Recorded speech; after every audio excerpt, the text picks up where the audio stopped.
It's now time to take a look at news stories making headlines around the globe. We begin here at home. A suspended Rivers State Governor Siminalayi Fubara has met with President Bola Tinubu at the president's Lagos residence on Tuesday, marking their first public known meeting since Fubara's suspension under emergency rule in March 2025. Photographs released by the State House show the two men smiling for the cameras, although details of their discussions have not been disclosed.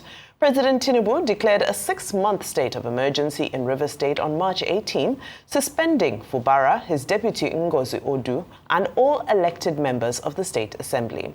The move followed escalating political and security tensions in the oil-rich state. The suspension has been met with legal challenges and criticism from Fubara's opposition party, the PDP, and civil society groups, who argue that the action undermines democratic governance. Well, in a separate development, President Bola Tinubu has conferred the national honor of Commander of the Order of the Federal Republic, that's CFR, on billionaire Bill Gates, who is the co-founder of Microsoft and the founder of Bill Gates Foundation. The ceremony, which took place in his Lagos residence, was witnessed by chairman of the Dangote Group, Aliko Dangote. Now, the honor is in recognition of the long-standing contributions of Bill Gates to global health, education, and poverty reduction, with particular emphasis on his extensive partnerships with Nigeria. Now to security matters, as the Chief of Army Staff, Lieutenant General Olufemi Oluyede, has temporarily relocated to Makurdi, the Benue State capital, due to the incessant killings of innocent villagers by herders and militia groups, the Nigerian army said yesterday. The service made this disclosure on its verified X handle. Unfortunately, members of a new terrorist group, Mahmuda, have reportedly killed 3 villagers in Duruma village, Baruten local government area, Kwara State, raising fears about a new security threat. Now, this was as operatives of the Joint Security Task Force have neutralized about 30 bandits in an operation which took place in Kuchi community of Munya local government of the Niger State on Monday. Oluyede had just returned from the Northeast Operational Theatres, where he had temporarily relocated following a minor setback in the Operation Hadinikai area of responsibility. Before departing Maiduguri, the Army Chief ordered commanding officers and troops of Operation Hadinikai to be ruthless towards terrorists to wind down the ongoing fight against insurgency, terrorism, and other emerging security threats in the country. Now to politics, as ex-governor of Rivers State, Rotimi Amaechi, yesterday took a swipe at the Minister of the Federal Capital Territory, FCT Wike, implying that they're not on the same level and that he won't exchange words with, and I quote, children. Despite holding back consistently from talking politics or mentioning the name of Wike during an interview on Arise TV's Prime Time with Charles Anyagolu, Amaechi stated that as someone who hired Wike as chief of staff, he could not trade insults with him in public. Earlier, launching a scathing attack on his longtime rival and predecessor, Wike had dismissed Amaechi's widely circulated remark when he said, "We're all hungry," which he made during his 60th birthday celebration last week, claiming the former Rivers governor is not hungry for food, but for political relevance. However, Amaechi also disputed Wike's imputation that he was instrumental to him, that's Amaechi, becoming governor, stressing that God, former Governor Peter Odili, the judiciary, and the Rivers State people were responsible for his election. So we continue to see this exchange going on between both former governors of Rivers State, as I guess the momentum continues to pick up in us trying to see where the chips will fall on the road to 2027. So we have a buffet this morning of stories, but I want to start with a song this morning. Now our papa be this, so we not get any other. Now our papa be this, so Governor Fubara has gone to see his father, President Tinubu. He has no choice. Because in this game of politics, he's been brown-bitten. That will never, and I repeat, never, read my lips, mitigate the fact that we totally condemn a state of emergency by President Tinubu. And the cases are in court. We'd like to see the Supreme Court pronouncement on that. But The same Fubara that said all of a sudden the other day in a church service that his mind has left the place is going to visit President Tinubu. We are getting indication that things are getting better between them. For the first time in a long while, since all of this started, the tiff started, Wike is saying that he's my son. It's the people that are using him against me. Now, he's going to meet President Tinubu. Does this show you something that all politicians are the same? It's just about power. A lot of people thought that Fubara was going to stand his ground and say, what's the worst that will happen? You'll impeach me, but it will be on record. But it shows no, that Nigerian politicians are not that way. It's about what they can use and do with that power as at that point in time. But they forget that that power is transient. In the end, it will be standing for something. But you know, like they argue in Nigeria, who's standing for something help? In a country where there's poverty, there's hunger, a lot is going on. But we must still build a society that has values, that where people will have to stand for something. And if you feel being pushed around, it is only right that you stand for something. As regards the commendation for Bill Gates, I must have to commend President Tinubu and Bill Gates for that. Long overdue. We know the work Bill Gates did as regards polio immunization in this country with the Bill Gates Foundation, formerly the Bill and Melinda Gates Foundation, on other charitable works. And recently, he said in his giving pledge that the bulk of the 200 billion of his wealth will come to Africa. And Nigeria has benefited immensely from his philanthropy and charity. So it's a good one. It's a welcome commendation. It's a good one for our democracy. No, I say it's a good one for our democracy. It's a good one for our nation, celebrating philanthropists, that have helped greatly to achieve some milestones in Nigeria. But real quickly, as regards Oluyede, the military chief, I say at this point in time, it's time to support our military. They are inundated with a lot of challenges. There's been an upsurge in insecurity across the nation. We can't deny it. I'm happy that he has pushed the center of command out there to Benue. And we must also be careful in the reportage. Because I always see this reportage skewed to also its headsmen causing. There are also a lot of local militia and splinter groups causing the chaos in Benue.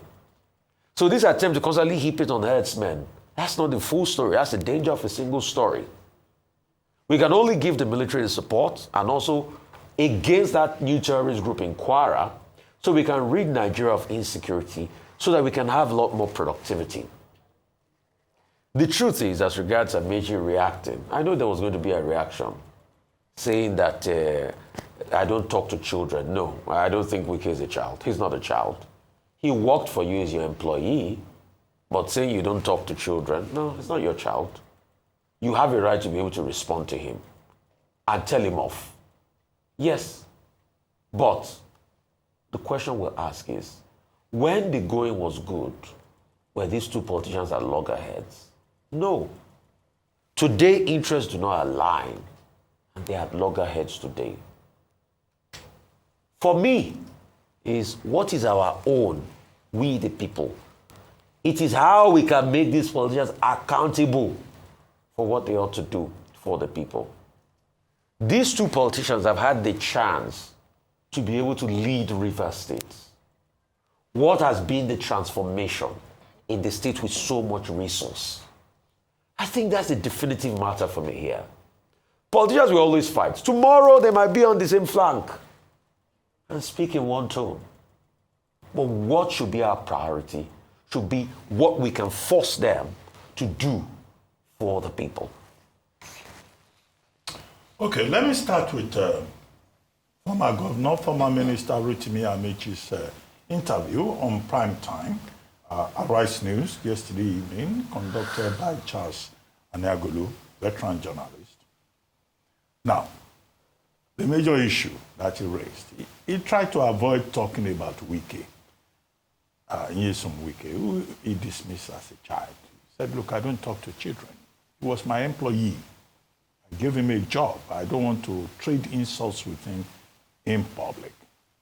But he raised very serious questions and said, look, I made Wike chief of staff. He worked for me. But that Wike was interested in being commissioner for finance but that he didn't think it was a good idea to make him commissioner for finance, but that he made him, chief of staff so that he could supervise him. I'm quoting him verbatim now. So the innuendo in that regard, is well noted. It's a very mischievous innuendo. Why will a man be good as your chief of staff and he will not be good as a commissioner for finance? He didn't dwell on that heavily. He just said, look, nobody has ever helped him. And he addressed the issue that it is wrong for anybody, including Wike himself, he didn't mention his name, to go about saying he helped him to become governor. Instead, he gave the credit to God, Sir Peter Odili, the judiciary, and the people of Rivers State. So he brushed that issue aside. But I think, former Minister Amaechi raised some other more fundamental, more serious issues beyond their catfight in Rivers politics. He directly addressed the Tinubu administration, which was even the original basis of the attack by those who have been criticizing. One, he says that the Tinubu administration does not respect the rule of law. And he benchmarked that with the declaration on March 18 of a state of emergency in Rivers State. He thought that that was unnecessary. Again, a point of departure, in the conversation. Two, he asked President Tinubu to give a proper account of fuel subsidy savings. He asked for transparency and accountability. I don't think too many people can argue with him on the basis of transparency and accountability, even if President Tinubu has been very consistent in saying that, look, the fuel subsidy savings has made it possible for the states to get more money. And we have also looked at the issue and said, even the states, the various states in Nigeria, they've been able to pay off their debts because they had more earnings. But average Nigerians still raise the question about transparency and accountability. And that you cannot argue with. It's a legitimate thing to ask about. Now, three, he also raised the point about the coastal road. He was saying that the coastal road, while it may be useful, should not be a priority. That the president should focus on the East-West Highway, which links a substantial part of the East to the South-South. Four, he also said that, look, he thinks that the present INEC chairman, is like Maurice Iwu, who was INEC chairman before now. Well, of course, you may say that's partisan, that's political. But he was talking about the right of new political parties to be registered. So those are the more substantial issues that he raised. But I think that the point he raised about his former employee, it's also important. It's also something that those who are neck deep in the politics of Rivers State can look at. Now, second, Bill Gates was given commander of the Federal Republic. I think it is honor well deserved. Mr. Bill Gates, through the Bill and Melinda Gates Foundation, has been a partner of Nigeria, a strategic partner of Nigeria, and he has contributed a lot also to the healthcare, education, poverty alleviation project, not just in Nigeria, but also in other parts of Africa. So you could say he's a friend of Nigeria, he's a friend of Africa, he's a great exemplar in terms of philanthropy, in terms of how he uses his wealth to promote progressive causes, even if his critics do not think so. Some of his critics think that he's involved in tax evasion tactics. But the real truth is that the evidence of his commitment to development in Africa is real. Only earlier this week, he was speaking at the African Union headquarters in Addis Ababa, Ethiopia. And there, he reminded everyone that, look, out of the 200 billion fortune that he has, fifth richest man in the world, that he's going to give away between now and 2045, which is the sunset season for the Bill and Melinda Gates Foundation, he will give out 99% of that 200 billion. Even with that 200 billion being given out, Mr. Bill Gates will still remain a billionaire. So he reminds us that, look, philanthropy is very important. Something that Nigerian capitalists, that Tony Elumelu, Aliko Dangote, who was at the event yesterday, are also properly, invested in. Now, the thing is that he's in Nigeria to attend an event, Gateway Keepers event, which is about how you can use artificial intelligence to promote primary health care. Now, he spoke about that too when he was in Addis Ababa, and now he's in Nigeria to attend. So he's a global citizen in the real sense of it. The criticisms of those who have other ideas about him is immaterial to me. However, we would like to congratulate him, and I think that President Tinubu has done very well by identifying this friend of Nigeria, friend of Africa, and global citizen. Number 3, Governor Fubara visited President Tinubu yesterday. We have not seen the readout of that meeting, but at least this is the first major public meeting, known public meeting between Fubara and President Bola Tinubu. I would just like to say that Governor Fubara, who seemed to have shown a lot of penitence, he has shown that he's listening to the president. And I want to imagine that the reason he visited the president again is to remind the president that, please, he's now a good boy. He's not fighting anybody. He has even gone to beg Wike, the Lord and Master of River State politics. I think the president should just be magnanimous. The president should, having declared 6 months, state of emergency in River State, I imagine that part of their conversation will have been Fubara asking the president, please, I'm a good boy, I would like this thing to be lifted. And that the president, who is, in fact, a non-democrat and federalist, after all, he was critical of the declaration of state of emergency before now in Ekiti State, before now in Plateau State. I think the president should not allow this to be, a blot on his credentials as a Democrat. Having declared that state of emergency, I think he should see good reason why he should lift that emergency, by September, so that the people of River State can enjoy the democracy that they voted for. I don't think that the president should wait any longer. Well, as for the Chief of Army Staff relocating to Benue State, well, good optics. He needs to restore confidence of the troops. We have been told that he's going to lead the operations. He has moved from Maiduguri, from Operation Hadinkai, where they had the Chief of Army Staff annual conference. Now he has gone to Benue. It's very good optics to see that he is leading the troops from the front, not sitting in air-conditioned office in Abuja. This is the mark of a true soldier. And I think that we should encourage General Oluyede. Soldiers like when their man leads from the front. During ECOMOG, people were praising General Oluyede because they said General Oluyede will carry rifle and say, let's go. And they will follow him. This is the tradition of bravery, of gallantry, of chivalry that General Oluyede is teaching his troops. That in the long term, Nigeria should be made a safe place for all of us. And government is saying, we are trying. We are not abandoning you, whether in the Northeast or in the Benue State. I think it's a good signaling, good messaging, good effort on the part of the Chief of Army Staff.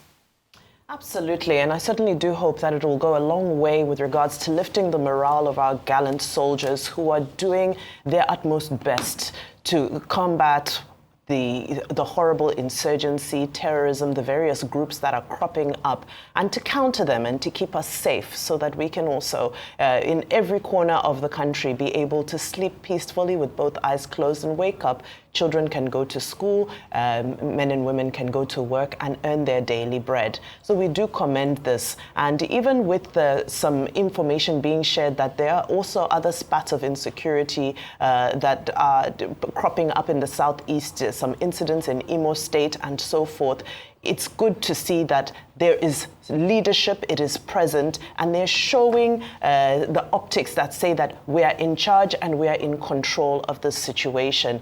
And on that note, I also came across a statement from the Chief of Defense Staff in looking for ways that we can mitigate this insecurity. He's proposing that maybe it's now time for Nigeria to fence our borders. Now, we know the conversation that has been happening over the past few days, especially given the geopolitical twist that the insecurity is now taking. We saw the comments from General Langley of AFRICOM, and of course, we can't exclude and we can't leave out the impact of the situation in the broader Sahel and how it impacts us here in Nigeria. So as a Chief of Defense Staff, Christopher Musa, spoke about maybe it's now time for us to fence our borders with Niger, with Cameroon, with Chad. And he gave some examples. He said, well, Pakistan and Afghanistan have done the same, Saudi Arabia and Iraq. He didn't mention this one, but of course we know the most famous one is US and Mexico with the border wall.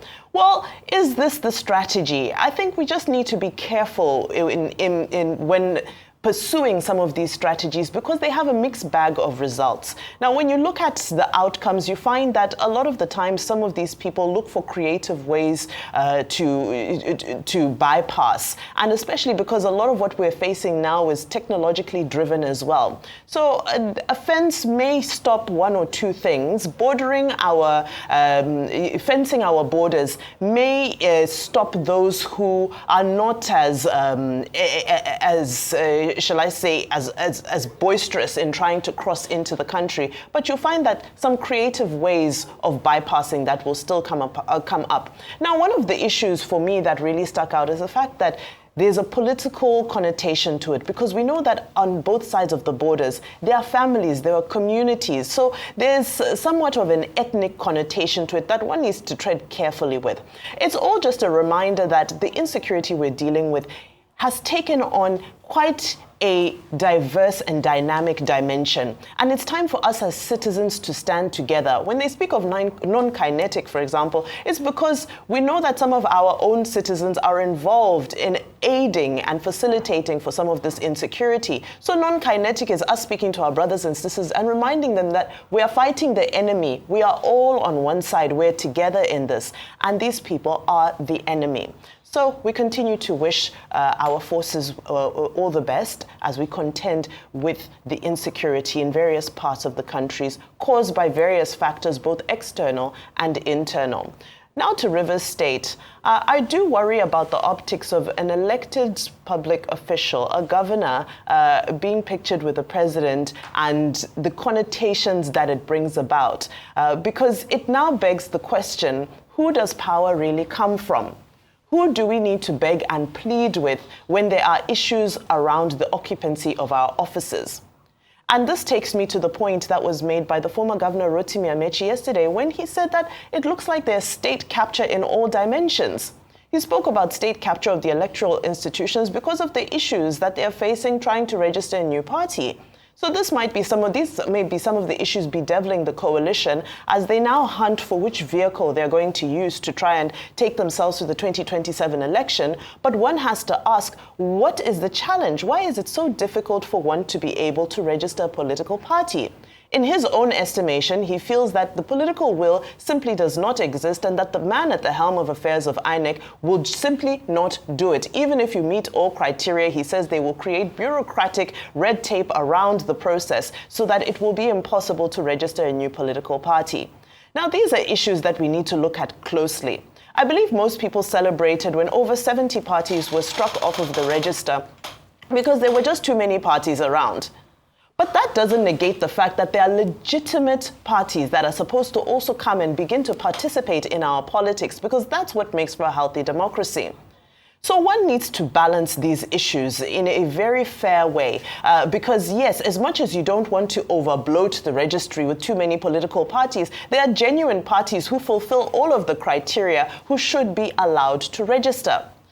So I'm glad that he was able to give us a bit of a highlight into some of the challenges, although he did not express it overtly. But it's clear that these may be some of the challenges bedeviling the opposition coalition, as we've seen that recently they've been unable to come to a consensus about the real vehicle that will be used heading up to 2027. Now, I conclude with Bill Gates, and I congratulate him. Whether you're a fan or whether you're one of his critics, it's undoubted that the man has made impact, especially here in Africa and in Nigeria. Prior to his meeting with the president and the conferring of that great honor on him, he also met with Minister Bosun Tijani, and he made a commitment of $7.5 million US, which will go towards the Nigerian AI scaling hub. So he's showing that his commitment to connectivity, to AI, especially to AI as it's being used in healthcare, as it is being used in education, AI and connectivity, as it is just being used by the broader population of Nigeria. So we've already seen that this particular Minister of Communications and Digital Economy has been doing his best to try and broaden, to try and create more internet penetration. But it's good to see that there are partners like Bill Gates who are ready to come in and assist in the scaling up of those efforts. So congratulations to him.